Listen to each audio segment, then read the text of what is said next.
Like much of the early Mormon polygamy narrative, believing that Joseph Smith proposed to Nancy Rigdon requires us to ignore the contemporaneous and later records left by the principal players, including Sidney Rigdon and Nancy Rigdon herself. Recently, Gwendolyn Wyne expressed her disagreement with historian John Turner regarding his acceptance of the idea that Joseph Smith practiced polygamy, which is a point highlighted in his new biography of Smith. She was upset because she felt that he didn't really dig into the new evidence against Joseph Smith's polygamy that's emerged. One common trait I've observed among the skeptics of polygamy is their overconfidence and their confusion about why they are often dismissed by the historical community. In my opinion, they tend to communicate in a manner influenced by the flawed apologetics they were exposed to in their upbringing, which they haven't moved beyond. Wine devoted a significant amount of time to discussing John C. Bennett's account of Joseph Smith's 1842 attempt to persuade Sidney Rigdon's 19-year-old daughter, Nancy, to become one of his plural wives. Most Latter day Saints accept this claim without issue, but polygamy skeptics find it difficult to accept. Wine's reaction to Turner's use of the Nancy Rigdon story provides us with an opportunity to examine how she handles the evidence and why historians may not be as impressed as she thinks they should be. So, briefly, John Bennett is the one who published the story about Joseph Smith proposing to Nancy Rigdon, the daughter of Joseph Smith's first presidency counselor, Sidney. John Bennett had joined the Saints in Nauvoo and was discovered to have a wife and children back in Ohio, even though he was acting like an eligible bachelor in Nauvoo. After Bennett had ingratiated himself with Joseph Smith, Bennett and some other men were accused of using Joseph's name to commit sexual immorality, saying Joseph approved of men and women essentially fornicating in secret. There was other drama too, and ultimately, Bennett ended up leaving the church and he went to war against the saints. Bennett's main weapon of assault was words.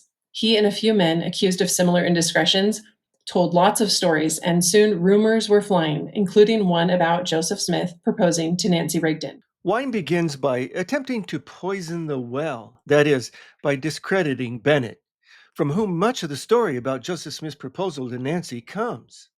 She repeats the typical LDS slurs about Bennett, much of which stems from Joseph Smith's efforts to protect himself against Bennett's revelations. To be sure, Bennett was a scoundrel for reasons beyond his attempt to practice what was called spiritual wifery.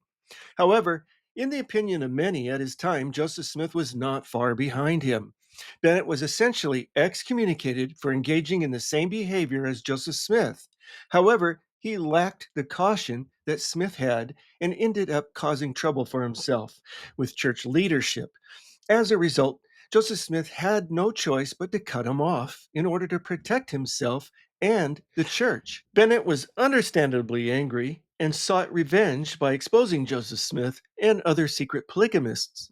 He became a whistleblower, leveraging his insider knowledge as a member of the First Presidency.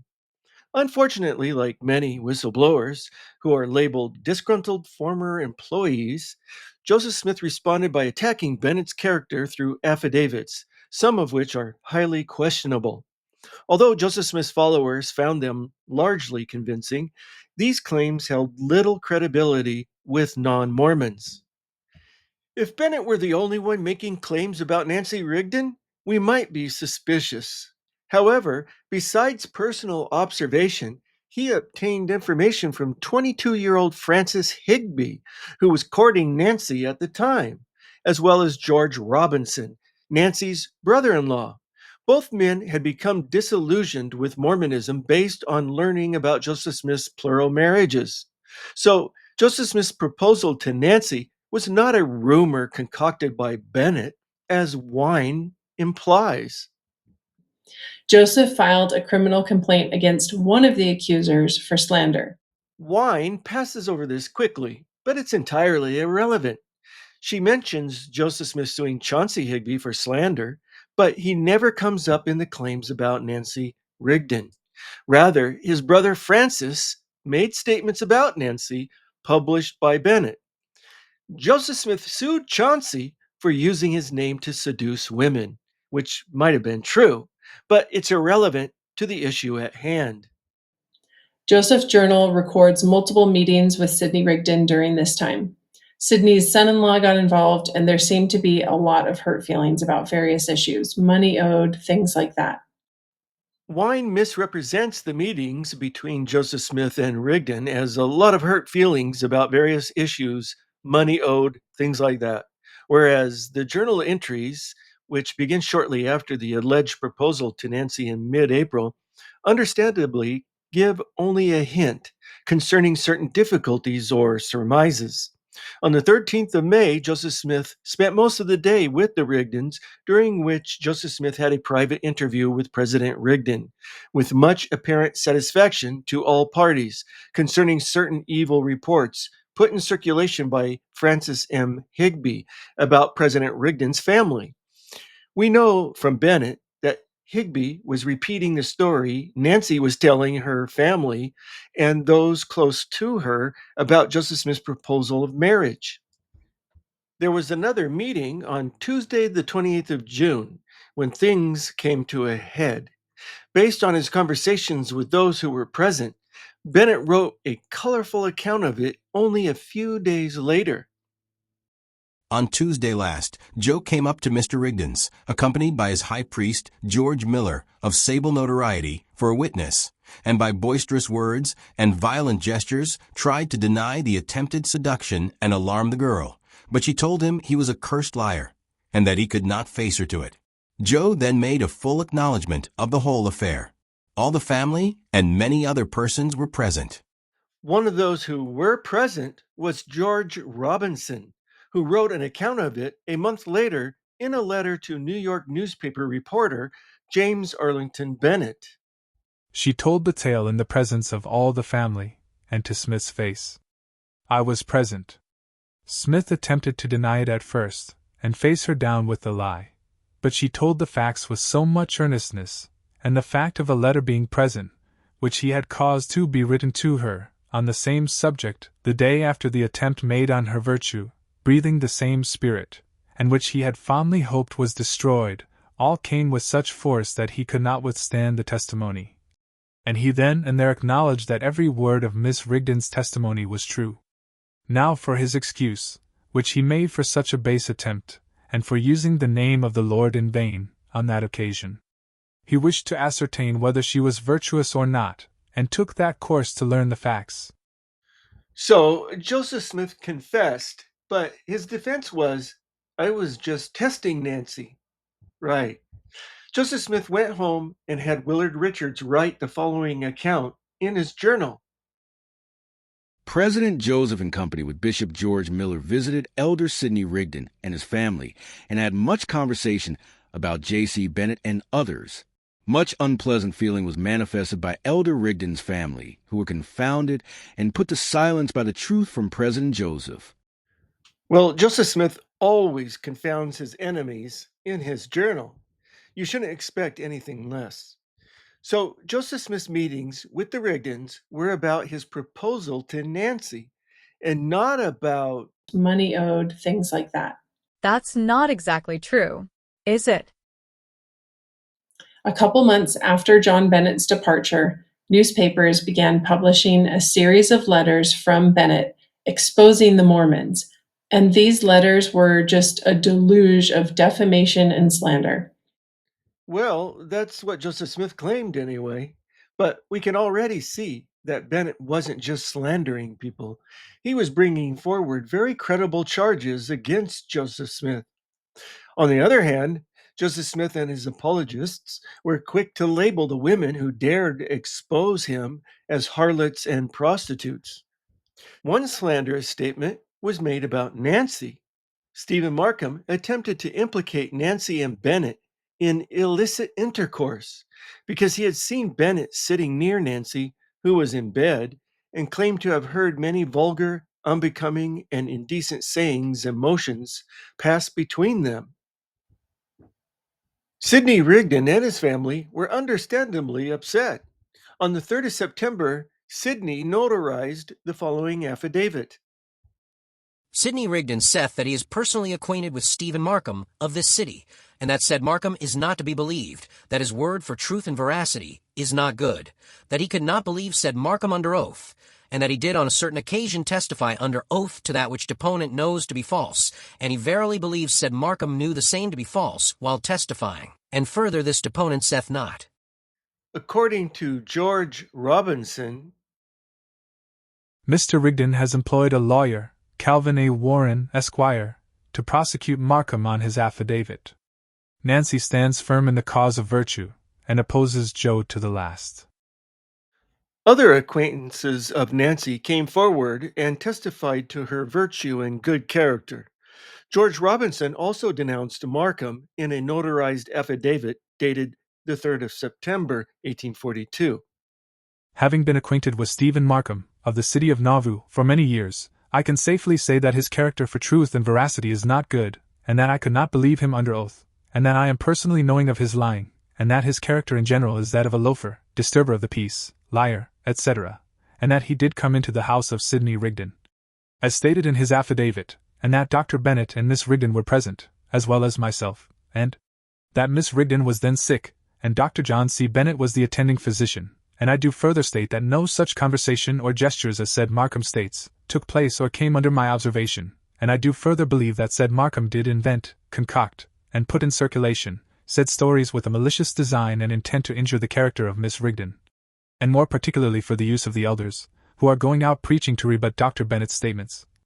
And further this deponent saith not. On the same day that Rigdon and Robinson made their affidavits, William Smith reported in the 3rd of September issue of the Wasp that Joseph Smith said the affidavit of Stephen Markham relative to Miss Nancy Rigdon, as published in the Handbill of Affidavits, was unauthorized by him. While Joseph Smith says Markham's affidavit should not have been included in the handbill, he doesn't object to or disapprove of his slander of Nancy. Included in the many accusations was a story which Bennett repeated a few times, in which he asserted that Joseph Smith, who himself was married with 4 living children at that time, proposed to 19-year-old Nancy Rigdon. Bennett named several individuals who would back his claim, including Nancy Rigdon herself and her brother-in-law, Sidney's son-in-law, George Robinson. George published a response that he did not support Bennett's accusations, even though George himself was done with the church and used his public letter to formally withdraw. Wyne misrepresents Robinson. This letter, dated the 12th of July, only states that he has not joined Bennett's party and that he is not in a conspiracy with him to destroy the Mormons. That doesn't mean that they were not in communication with one another or that he disagreed with Bennett's disclosures in some way. In fact, Bennett's account of Joseph Smith's proposal to Nancy won't even be published for another 3 days. Robinson never complained about Bennett's using his name and gave an account of the incident in his 27th of July letter to James Arlington Bennett. The church also published a response on August 1st, 1842, in the Times and Seasons newspaper, which Joseph Smith oversaw as editor. The issue was essentially an expose on John Bennett, laying out the entire history of Bennett's wicked deeds among the saints. Bennett's accusations were denounced as false, with multiple testimonies witnessing against his lies. The response from the Times and Seasons to Bennett only accuses him of actions that we know Joseph Smith was also secretly engaged in. Since Bennett's activities have become public, Joseph Smith distanced himself from Bennett to hide his own conduct. The main difference between Bennett and Smith is that Smith claimed his proposals to women were based on a commandment from God. However, this distinction is not relevant when evaluating Bennett's claims about Smith's proposal to Nancy. You see here a statement by Pamela Michael, who was cited in a different story, a different rumor. She said, "Inasmuch as J.C. Bennett has referred the people to me for testimony against President Joseph Smith, I take this opportunity to state before the public that I know nothing derogatory to his character, either as a Christian or a moral man. Mr. Bennett made use of my name without my knowledge or consent." In the July issue of the Sangamo Journal, Bennett had stated, Call upon Miss Rigdon, who repulsed him with commendable firmness, and I will abide her testimony. Call likewise upon General George W. Robinson and Colonel Francis M. Higbee to state what they know upon this subject. Call upon Miss Martha Brotherton of Warsaw and see what she will say as to the base attempt at seduction in her own case. Call upon Miss Mitchell of this city, one of the most chaste and spotless females in the West, and see what she knows as to the prophet's secret wives. The fact that Mitchell's or Michael's statement that she knows nothing derogatory to his, Joseph Smith's character, either as a Christian or moral man, depends on her acceptance of his revelations regarding plural marriage. None of those practicing polygamy in Nauvoo, or Utah for that matter, believed that they were guilty of immoral or unchristian behavior. However, this is not relevant to the issue at hand. What Wyne needs is Higbee and Robinson complaining that Bennett misused their names, and she doesn't have that. This issue also included a statement by Sidney Rigdon that had been published in the WASP newspaper a few days earlier. As there seems to be some foolish notions that I have been engaged with J.C. Bennett in the difficulties between him and some of the citizens of this place, I merely say in reply to such idle and vain reports that they are without foundation in truth. This statement of Sidney Rigdon is irrelevant. What does Bennett have to do with gossip that Rigdon reports? Nothing. Bennett then published another volley of letters, this time quoting a letter Joseph Smith allegedly wrote to Nancy Rigdon, what is now referred to as the Happiness Letter, quoting just a short portion of Bennett's introductory narrative. What Joe's morality amounts to can be learned from his letter to Miss Rigdon. Joe Smith, in the letter alluded to, undertakes to sustain by the scriptures, by reason, argument, and God's revelation to himself, the lawfulness of his spiritual wife doctrine. The argument is very specious, and had it been addressed to a young lady of only ordinary attainments, a believer in Joe's divine mission, it is not improbable it might have accomplished the object designed by Smith. But happily for Miss Rigdon, she was too well informed, possessed too much moral firmness, and was too deeply imbued with the true religion of the Bible to be overcome by Smith's hellish schemes. Wyne's quote is not Bennett, but the editor of the Sangamo Journal commenting on Bennett's sixth letter, published separately in the same issue of the journal on the 19th of August, 1842. After quite a bit more commentary, Bennett presents what he says is an exact copy of Joe Smith's letter to Miss Nancy Rigdon per William Richards, one of the Holy Mormon Apostles. And we see the text. Happiness is the object and design of our existence, and will be the end thereof if we pursue the path that leads to it. At the close of the text, Bennett explains, thus reads the prophet Joe's love letter to Miss Rigdon. To understand it, I refer you to the spiritual wife doctrine heretofore alluded to. I told you before that the great Solomon was a novice in these matters compared to Joe. And he goes on from there. Wyne doesn't quote the part of the letter that deals with polygamy.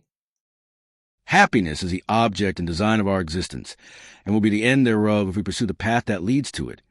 And this path is virtue, uprightness, faithfulness, holiness, and keeping all the commandments of God. But we cannot keep all the commandments without first knowing them, and we cannot expect to know all, or more than we now know, unless we comply with or keep those we have already received. That which is wrong under one circumstance may be, and often is, right under another. God said, thou shalt not kill. At another time he said, thou shalt utterly destroy. This is the principle on which the government of heaven is conducted, by revelation adapted to the circumstances in which the children of the kingdom are placed. Whatever God requires is right, no matter what it is, although we may not see the reason thereof till long after the events transpire. This is the part, and much that follows, that was designed to persuade Nancy to accept a polygamous union with Smith. Polygamy is abominable when it isn't sanctioned by revelation and commandment through God's prophet. Soon after, Sidney Rigdon published another statement in the WASP newspaper. It reads, Dear Sir, I am fully authorized by my daughter, Nancy, to say to the public through the medium of your paper that the letter, purporting to have been written by Mr. Joseph Smith to her, was unauthorized by her, and that she never said to General Bennett or any other person that said letter was written by said Mr. Smith, nor in his handwriting, but by another person, and in another person's handwriting. She further wishes me to say that she never at any time authorized General Bennet to use her name in the public papers, as he has done, which has been greatly to the wounding of her feelings, and she considers the obtruding of her name before the public to the manner in which it has been done, to say the least of it, is a flagrant violation of the rules of gallantry, and cannot avoid to insult her feelings, which she wishes the public to know. I would further state that Mr. Smith denied to me the authorship of that letter. Wyne quotes Rigdon's letter to the WASP without any comment, as if it's self-explanatory. It's not. First of all, it's important to note that there is no denial that Joseph Smith proposed to Nancy. And Nancy didn't deny Joseph Smith wrote the happiness letter, only that it wasn't in his handwriting, which Bennett never claimed. So the statement is basically useless and only reveals that Nancy, as the daughter of a high-ranking church official, was hesitant to participate in public discussions about Joseph Smith's indiscretions. Nevertheless, Rigdon's statement confirmed that such a letter existed, which Bennett said was in Willard Richards' handwriting. That Joseph Smith denied authorship of the letter is not surprising, but who else would write such a letter to Nancy in such a manner?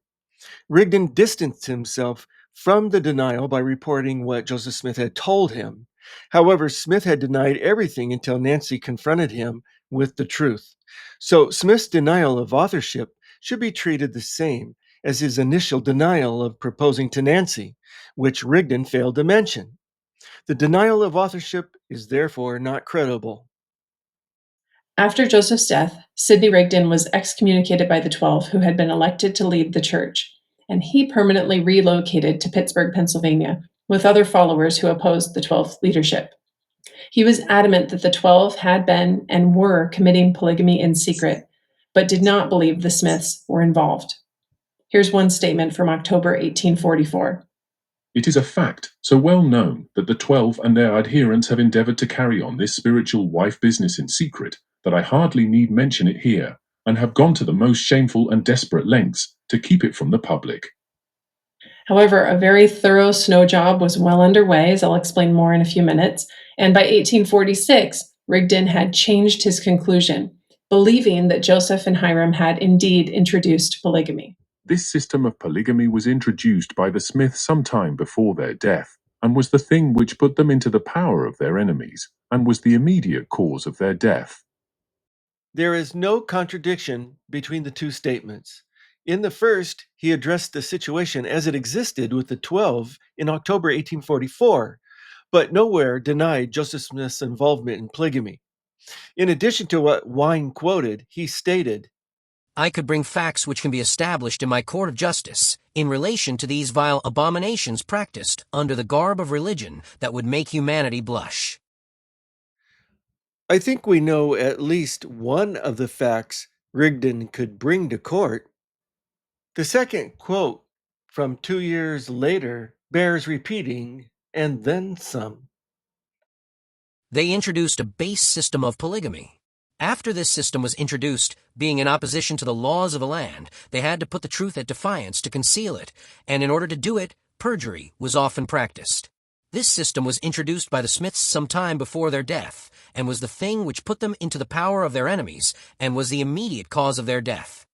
We warned Joseph Smith and his family of the ruin that was coming on them, and of the certain destruction which awaited them for their iniquity, for making their house, instead of a house of God, a sink of corruption. So it's inaccurate to portray Rigdon as changing his position on Joseph Smith's polygamy. Importantly, though, Rigdon did not reference his own personal experience to give weight to this claim. He believed what others said about Joseph and his brothers. Rigdon never claimed or even implied that Joseph proposed to his daughter. He did not even address the rumored story again. First, calling Joseph Smith's proposal to Nancy a rumored story is not accurate.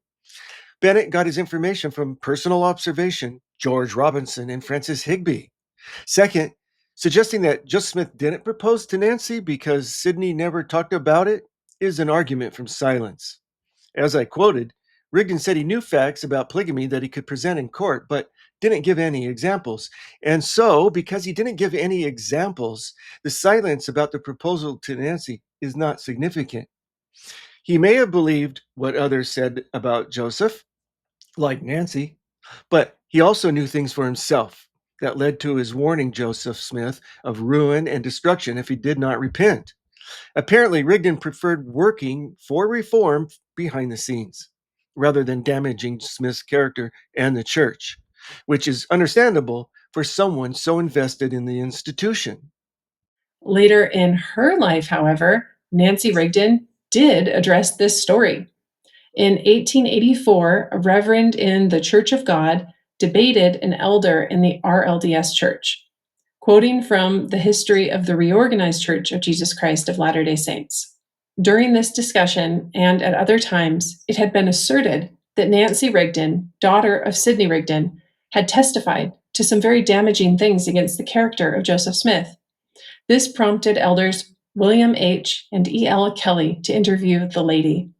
May 14, 1884, Elder E.L. Kelly wrote of this interview as follows.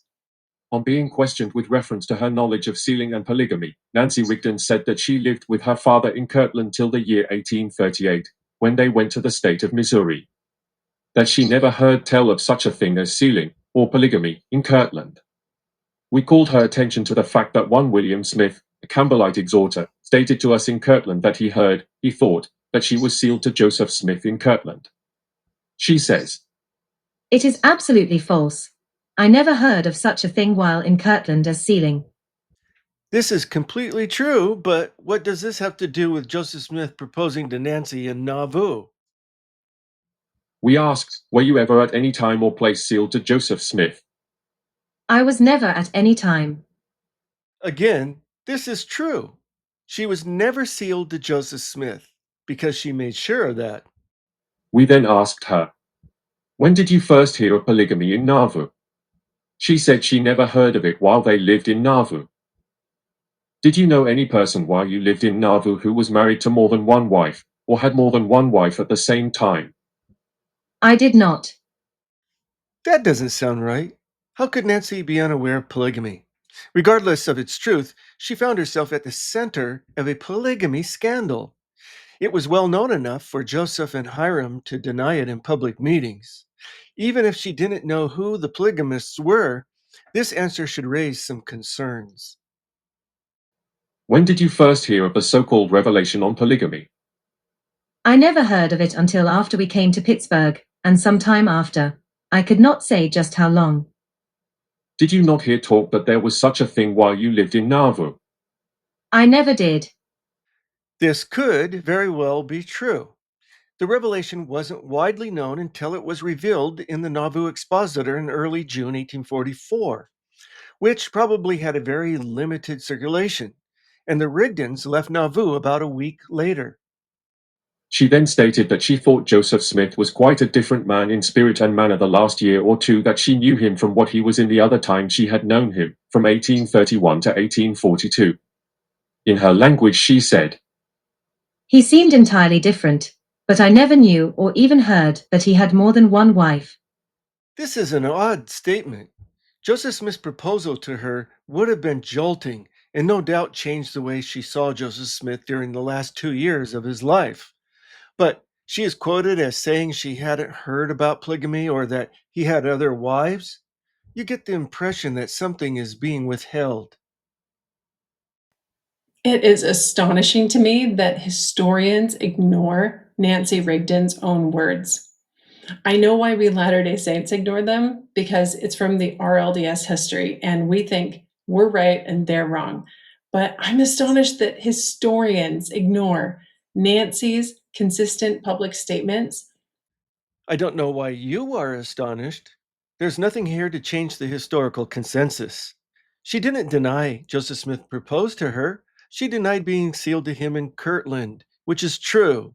And her denial that she hadn't heard about polygamy in Nauvoo, whether she said it or was made to say it, is not credible. Oh, and your assertion that Nancy consistently denied Joseph Smith's proposal to her is false. She never denied it, not even once. Sorry, but that's the way it is. and the good evidence that Joseph was not the author of the happiness letter. I have yet to hear good evidence against Joseph Smith's authorship of the happiness letter. Remember, George Robinson said, Smith attempted to deny it at first, and face her down with the lie. But she told the facts with so much earnestness, and the fact of a letter being present, which he had caused to be written to her, on the same subject, the day after the attempt made on her virtue, breathing the same spirit, and which he had fondly hoped was destroyed, all came with such force that he could not withstand the testimony.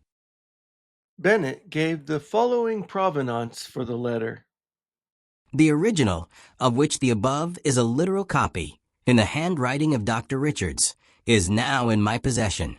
It was handed me by Colonel F.M. Higbee, in the presence of General George W. Robinson. There is simply no good reason to question where Bennett got the letter. I will have more to say about this in the future. In favor of rumors that were called slander and lies at the time they were published. It should be clear that the reporting of Joseph Smith's proposal to Nancy is not based on rumor, slander, or lies. Rather, the Mormons tried to slander Nancy. And later served to support the Utah Church's power structure and its claims of authority. That sounds all very anti-institutional, but really, when did the Utah Mormons cite Joseph Smith's proposal to Nancy to boost their legitimacy? When did they cite Bennett, for that matter?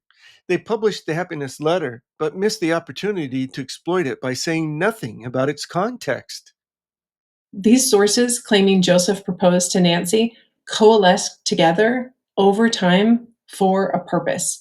And then historians like Fawn Brody, Richard Van Wagner, Richard Bushman, and now John Turner have continuously repackaged them so that it's pretty easy to just repeat what's already been said 1,000 times.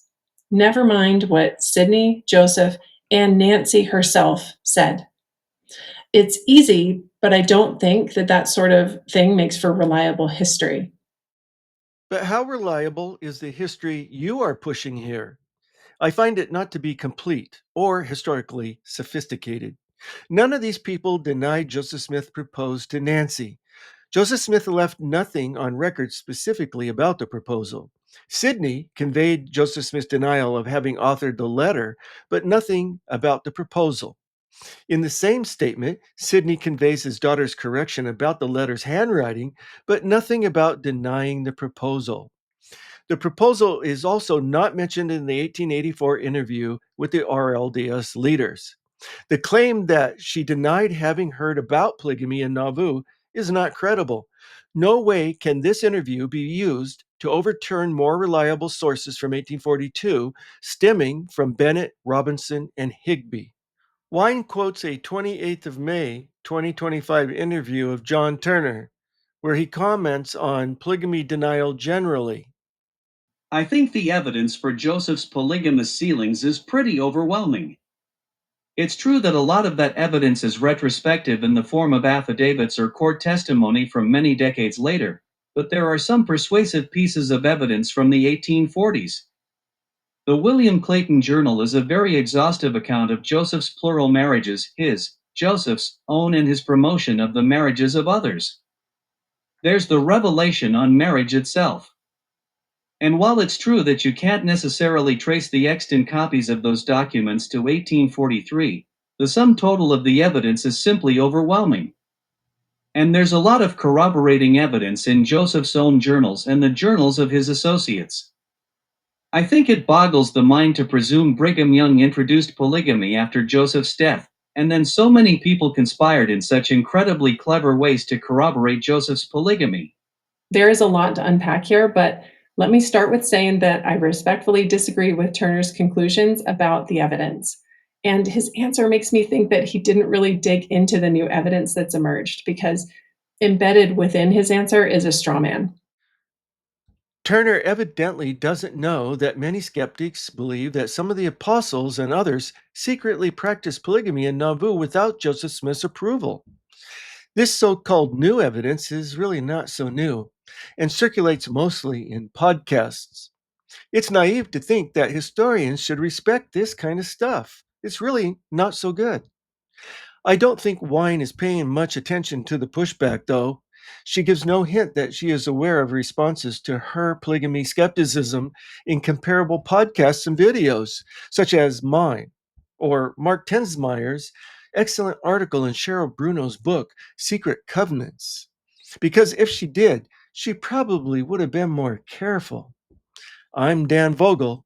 Thanks for watching.